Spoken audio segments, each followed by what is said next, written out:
your brain wants integration. Like your brain wants to heal. Your body doesn't want to store those unpleasant emotions and those unpleasant experiences that are negatively impacting today. The reason they're negatively impacting today is because you're reacting to something that's no longer happening. You're watching Developing Potential with Diana Keuilian. Hi friends, welcome back. Today we're talking about a subject that I'm very passionate about and I'm excited to share because it's completely changed my life over the past few years. And that is EMDR therapy. Now, most people, when I say, I'm training to be an EMDR therapist, they have no clue what I'm talking about. And I'm actually curious, Maine and Shelby here in the studio, do you guys know what EMDR therapy is? Not really. Okay. I mean, I could take a couple of guesses at the acronym, but I'm not going to pretend like I know. Yeah. It's not very common, I don't think. Right. Not yet. It is getting so much more common, but yeah, most people are like, what even is that? And so I thought today we could talk about like, what is EMDR therapy? This modality of treatment was so impactful in my life that I changed my career. Like, things were going fine, writing cookbooks, helping run some companies. But EMDR therapy changed everything about how I live my life. It changed how I experience the world. And it's so much better after I went through EMDR therapy. And it's a modality that I go back to for myself continuously. And so let's talk about what is EMDR therapy. And Maine and Shelby, if you guys have questions as I'm talking about this, just throw them out. Because I know it's something that I've spent so much time studying and doing and, using with people that it's like I understand it so well. But to explain it, sometimes slow me down if I need to slow down. So, okay, going back to just my story and how I came about even learning about EMDR therapy and then deciding to go and try it.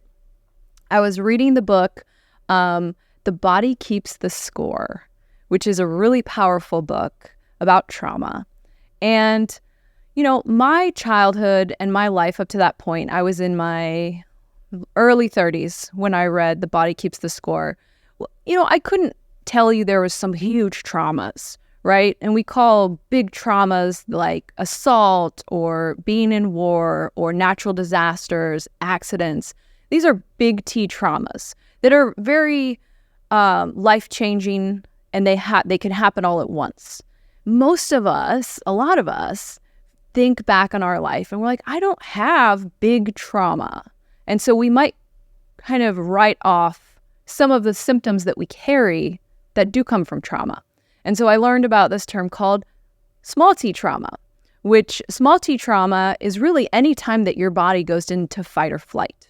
And if you think about our childhoods, just depending on what you went through, when you're a child, you're vulnerable, and there's so many things that can throw you into fight or flight, even just emotionally. Right? There's an example of if you were ever ridiculed as a child and it threw you into fight or flight, or if the family that you grew up in, the emotional dynamics were difficult for you over time, that can throw you into fight or flight. I'm going to go into what is called, this is all credit goes to Dr. Dan Siegel for this, but to understand EMDR therapy, we first have to understand our brain a little bit better and how our memories and our emotions are tied to our body.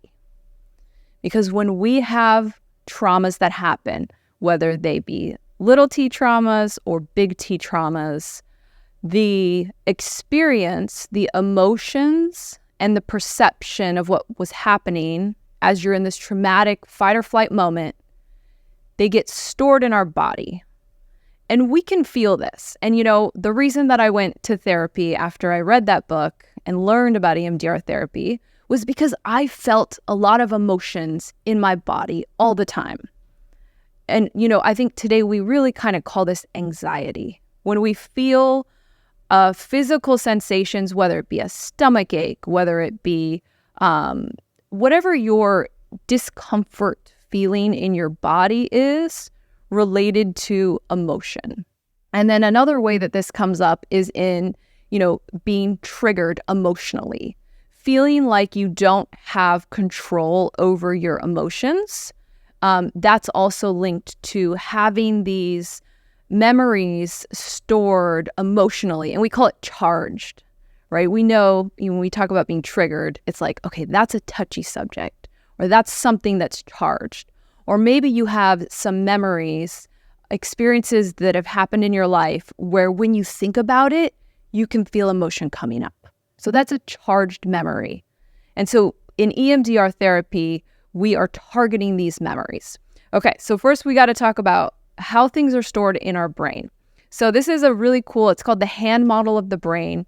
And this comes from Dr. Dan Siegel. So there's essentially 3 parts of the brain that we need to know about. So this is my little brain here. So we have our brain stem. And the brain stem is like, we call it our reptilian brain. And this is the part of the brain that makes sure you're always breathing. It makes, it controls all your bodily functions. It keeps you alive, right? And it also is in control of fight or flight, which makes sense, right? If we're out and about and, let's say there's a car that's coming right at us, your reptilian brain is going to perceive that threat way before your thinking brain perceives that threat. And so you're going to react before you even think to react. And that's that reptilian brain, right? It's what's kept us alive for so long. So moving up, we have this middle section of the brain, which is our limbic system. And so the limbic system is such an important part that ties the body. So the body is really connected with the reptilian brain. And then the limbic system connects it here with emotion. And so this is how, when we start to think about how experiences of fight or flight are stored emotionally in our body, it's these 2 lower sections of the brain that are happening. And so in the limbic system, it determines our motivation and drives our behavior. So you think about it, that's a huge part of when we think of being stuck in life or self-sabotage, right? That's happening here in your limbic system. This is emotionally stored memories in your limbic system that are driving your behavior. It's disconnected from your thinking brain, right? And that's why we get so frustrated when we try to will ourselves to do things. When if your limbic system is programmed differently than your thoughts, you're not going to succeed. You're not going to override your limbic system. So our limbic system also determines meaning of the world around us, right? The way that we take in information and then derive a meaning out of it. And we've all noticed when someone around us takes in information and then just always comes up with a negative meaning, right? They kind of have those negative glasses on, or other people who have super positive meaning, right? And this is a reflection of how their limbic system is doing, right? Memory is in our limbic system, right? A lot of these emotionally charged trauma experiences, they're stored down here. And everything down here doesn't have conscious, logical thought. We haven't reached that part of the brain yet, right? We're keeping ourselves alive. We're making meaning of the world. We're making memories, and our attachment, our ability to be attached to other humans, is stored in this emotional limbic system as well. And so it's a really important part. Now, as we move up higher, we're evolved humans, and we have this frontal part of the brain, which is called the cortex. And this is all of our logical thought, right? And this is where we hang out all the time and how we interact with one another. And we feel super comfortable here because when you are operating and utilizing your cortex, you feel in control, right? Emotions aren't overwhelming you, and maybe you're recalling memories, but you're recalling them matter-of-factly. You're not recalling them with charged emotion, right? Operating from this cortex is a very logical place of control. So what happens when we're experiencing some traumatic experience And Maine and Shelby, can you guys think back, and you certainly don't need to share this out loud, but can you think back to something, and let's go to childhood, like some experience in childhood where you remember feeling overwhelmed or upset, where you feel like maybe you felt a little adrenaline, maybe you felt yourself go into fight or flight? For sure. Okay. For sure. I can think of one. Do you want to go? No, don't say it. But like, can you think of something? Like you think? I don't mind sharing it. Okay, go for it. Super quick. Yeah. I had a cousin visiting from out of town, and she was following me on a bike, and I kind of went ahead, like excited, showing her where to go, and I lost her. And I lost her for like 4 hours. And I lost my mind, like hyperventilating. Yeah. I rallied up my friends, like it was like something out of an 80s movie, and it took us like 2 hours to find her. And you found her. And we found her, luckily. Amazing. But yeah, she was on a bike like she was going, 5 miles the other way. Like sure. Thing. Yeah, super scary. So you remember how it felt in your body, and you're a child too. And so everything is so much more overwhelming. Yeah. And so what happens in that moment when your body is just overwhelmed with the stress hormones and you're in fight or flight, we call it flipping your lid. So your cortex went offline. And so what's happening now, and they can see this on brain scans, what's happening is now you're just operating with these two systems. You're operating with your limbic system and your reptilian brain. And they take over. Essentially, it's almost like they're like, hey, we don't trust the thinking brain to do the job. We're here for survival. We're going to take over. So when we're in this mode and our thinking brain is offline, the memories that are created when we're in this mode get stored here in the body. And they don't get integrated with our thinking mind. And the issue with that is that these experiences all give us a negative self-belief. And so I don't know, Maine, if you can think in that experience, and it sounds like you had a good result from that, like you had an adrenaline dump, but then ultimately you found her. And if you hadn't found her, or if something had happened to her, the outcome and the belief about yourself would have been, I'm sure, different than whatever you came away with. Yeah, it would have been like reliability, right? Like right. It wouldn't have been reliable enough to take someone from A to B kind of thing. Right. So imagining that bad outcome happened, what would happen here is that, Maine, not consciously, because again, his thinking mind is offline. So he is going to walk away from that experience believing something negative about himself. And maybe it's, I can't be trusted. Yeah, I'm not responsible. Maybe it's something about if she had gotten hurt, something about you being responsible for that. And so these negative self-beliefs that come from all of these different experiences in our life, right? And depending on how your life has gone, there could be way more. And depending on how, well your brain processes, we hold these negative self-beliefs in our limbic system.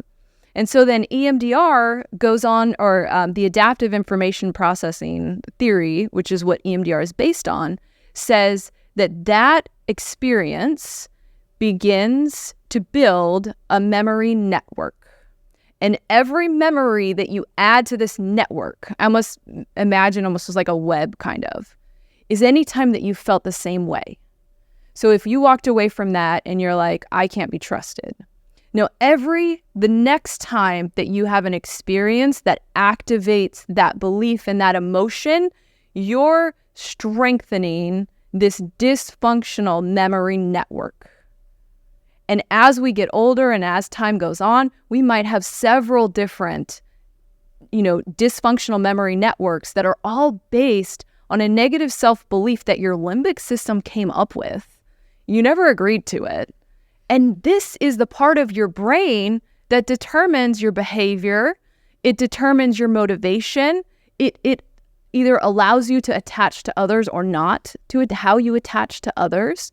This part of your brain does so much to move your life in a certain direction, to either allow you to feel comfortable in your body and to feel secure with others, or not, to feel more fight or flighty, right? So with EMDR therapy, I'm getting all excited, guys.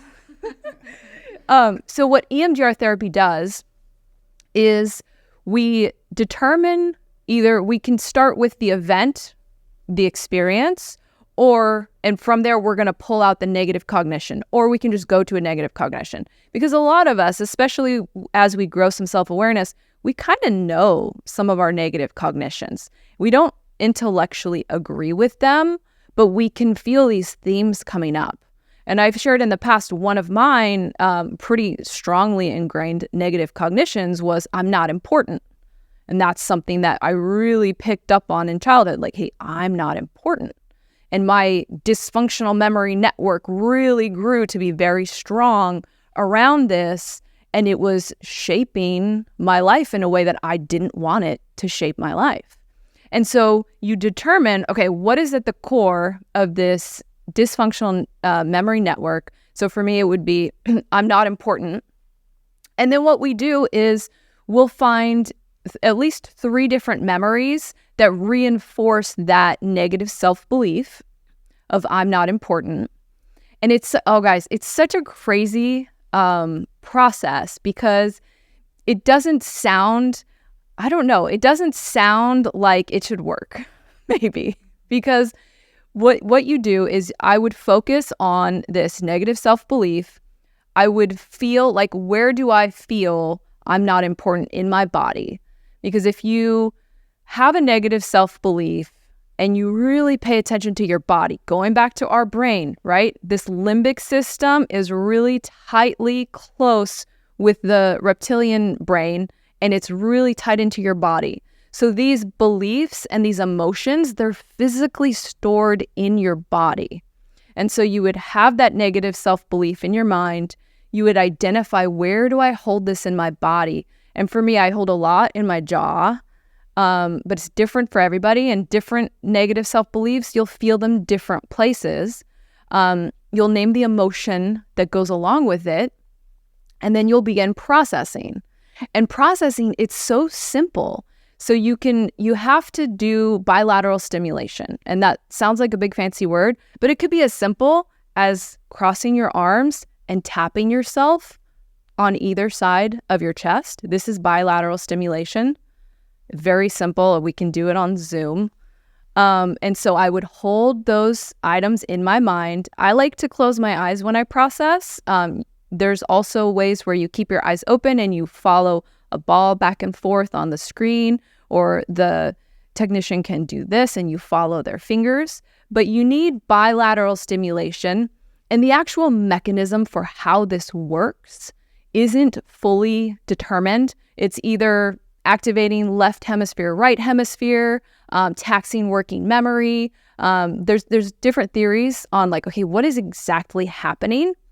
But to really break it down, essentially what's happening is, we're taking these memories that are stored in the limbic system and we're integrating them with your cortex. We're integrating them with your logical thinking, a higher thinking mind. And so what happens when you do that is that all of that emotion that's charged and stored in your body goes away. Now, the memories don't go away. So back to main scenario, if let's say something horrible happened to his cousin and he felt responsible and he did EMDR to process out those negative self-beliefs and the emotion that he was still holding in his body, he would still remember everything about that day.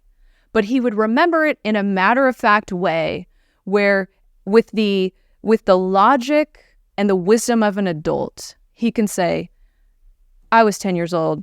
This is what happened.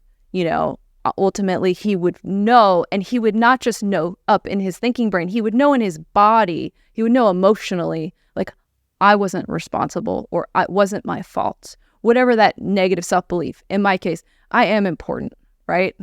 So what EMDR does is it essentially, it moves memories from where they're currently stored in your brain and in your body, and it moves them up to your thinking mind to flush out and discharge all that leftover emotion that you physically feel in your body.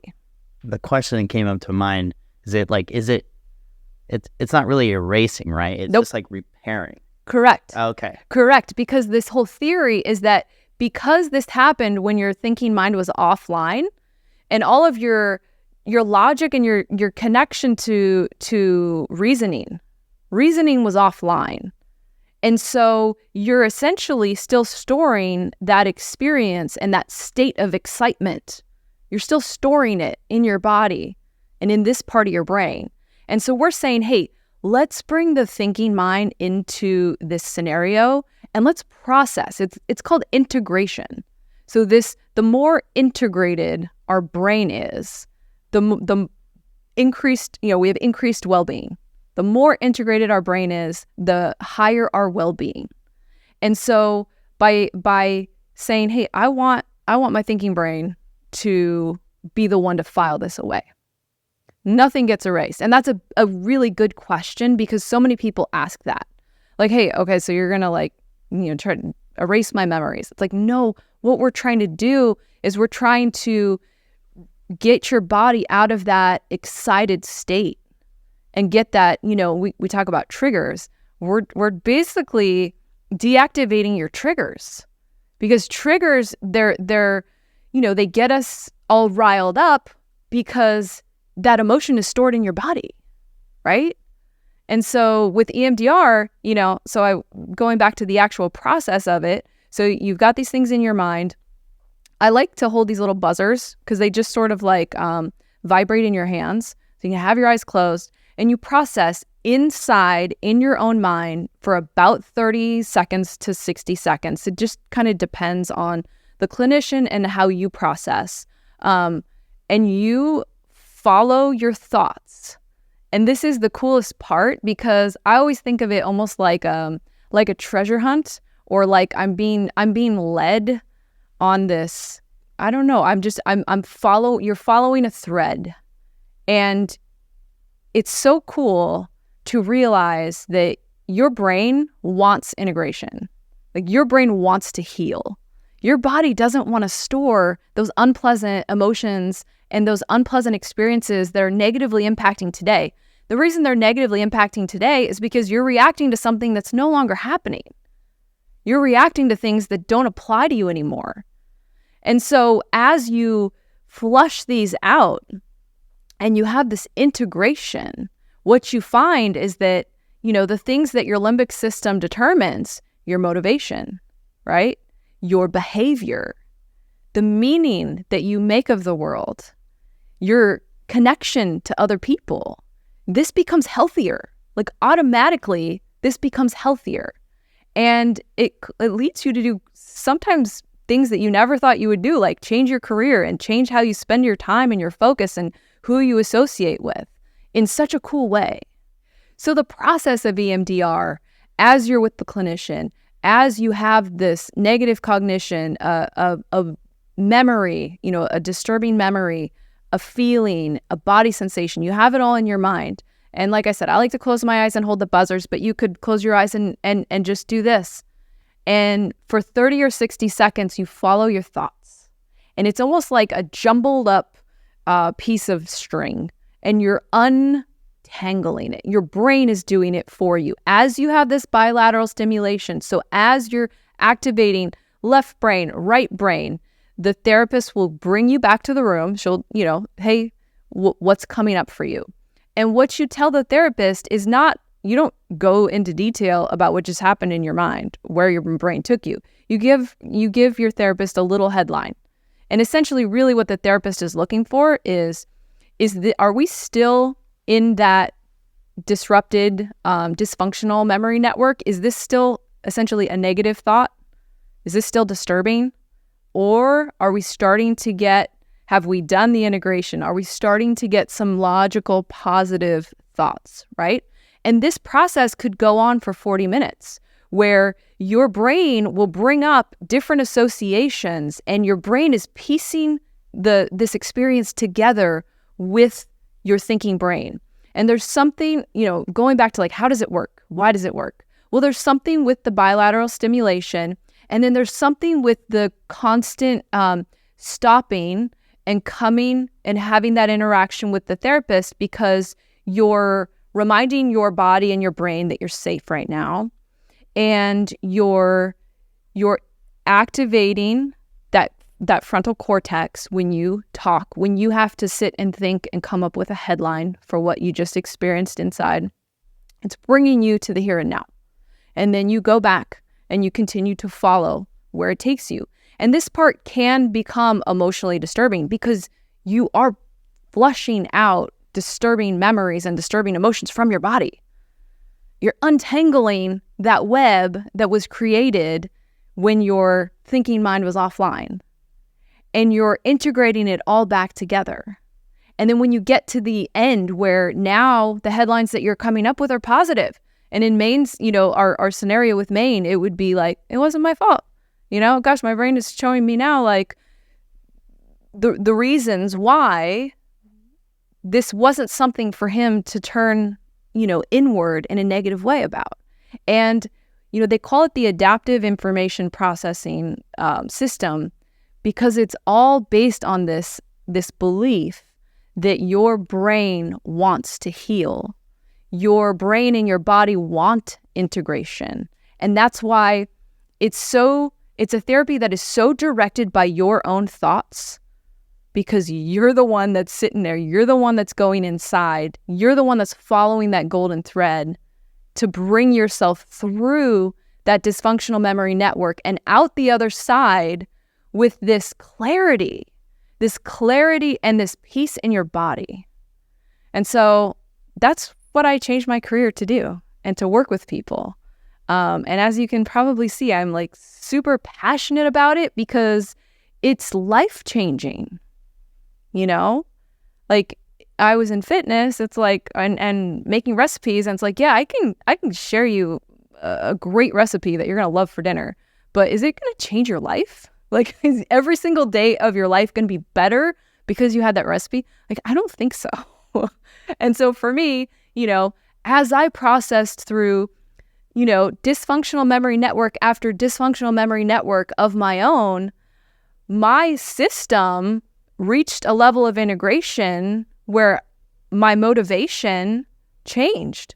My motivation and, the way that I make meaning in my life has reached a place where I realize like I want to do meaningful work. And meaningful work for me is to help others, experience this peace in their body that I have and to just be unburdened. I think EMDR unburdens you. If we use in our normal language, we say emotional baggage, right? That's just a term we understand. We're like, oh, they have a lot of emotional baggage, or I've got emotional baggage related to this. EMDR is like, hey, let's just put those bags down, right? Let's open them up. Let's take all the things out. Let's put them away in the drawers. Let's integrate everything. And like, look, now you're not carrying anything heavy anymore. There you go. That's EMDR therapy. I hope this was interesting and helpful. And I like to say that every single human on earth can benefit from EMDR therapy because we all have dysfunctional memory networks, We all have them, and they're all something that can be integrated. So thank you so much for watching. If you enjoy this content, please subscribe, please like, share it with a friend who maybe could use this. And if you're interested to learn more about EMDR therapy, I would search up EMDR certified therapists in your area and look into it. It might sound a little bit scary to do that, but ultimately it's a very goal-specific therapy. And if you are seeking it out, it's probably because you know exactly the baggage that you want to put down, and you might know exactly the negative belief that you don't want to hold in your body anymore, or the exact, unpleasant emotion that gets stored in your body. Seek out an EMDR therapist. They're there because they're passionate about this subject the way that I am, and they want to help people. So I hope that you will do that if that sounds good to you, and I will be back next week with more content. Thanks for watching Developing Potential with Diana Keuilian.